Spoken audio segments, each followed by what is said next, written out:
Hi friends, మీకు ఈ video నచ్చితే లైక్ చేయండి, సబ్స్క్రైబ్ చేయండి. సంధ్య వాళ్ళ అక్క దగ్గరికి వెళ్ళినాయి అంటే నీకు చాలా కోపంగా ఉంది కదా, అలా నన్ను చూస్తే నీకు చాలా కుళ్ళు అనిపిస్తుంది కదా, నన్ను అందరూ చాలా బాగా చూసుకుంటున్నారు, నేను ఒక బెటర్ పొజిషన్లో ఉన్నాను అని నేను అనుకుంటే నీకు చాలా కోపంగా ఉంది కదా అని చెప్పేసి వాళ్ళ అక్కతో అంటుంది.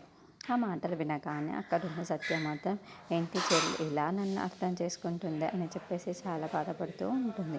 ఇంతలో తను అక్కడున్న చెల్లి మాత్రం ఆ మాటలన్నీ అని సత్యాన్ని బాధపడుతూ ఉంటుంది. ఆ మాటలన్నీ విన్న క్రిష్ అయితే తన చెల్లి దగ్గరికి వచ్చేసి తనని కొట్టబోతూ ఉంటాడు. అది చూడగానే అక్కడున్న సత్య అయితే ఆగండి అని చెప్పేసి తనని ఆపుతూ ఉంటుంది. ఇంతలో అక్కడున్న క్రిష్ అయితే నిన్నెందుకు కుళ్ళుకోవాలి సత్యకంత ఏమీ అవసరం లేదు అని చెప్పేసి గట్టిగా వార్నింగ్ ఇస్తూ ఉంటాడు. ఇంతలో సంజయ్ దగ్గరికి క్రిష్ వాళ్ళ అమ్మ వెళ్ళి తనని నిమురుతూ ఉంటుంది. అది చూడగానే అక్కడున్న సంజయ్ అయితే నేను మీ ఇద్దరు మాటలు మాట్లాడుతుంది నువ్వే నా కన్న తల్లివని నేను తెలుసుకున్నాను అమ్మా అని చెప్పేసి తను చాలా గట్టిగా హగ్ చేసుకుంటాడు. ఆ మాటలు వినగానే అక్కడున్న సత్య వాళ్ళ అమ్మ కూడా చాలా గట్టిగా హగ్ చేసుకున్నాను. నా కన్న కొడుకు అని నేను అస్సలు అర్థం చేసుకోలేకపోయాను. నువ్వు నా కన్న కొడుకువే అయినా సరే నువ్వు నా కన్న కొడుకు అయినా సరే నేను నిన్ను గుర్తుపట్టలేక అర్థం చేసుకోలేకపోయాను అంటూ.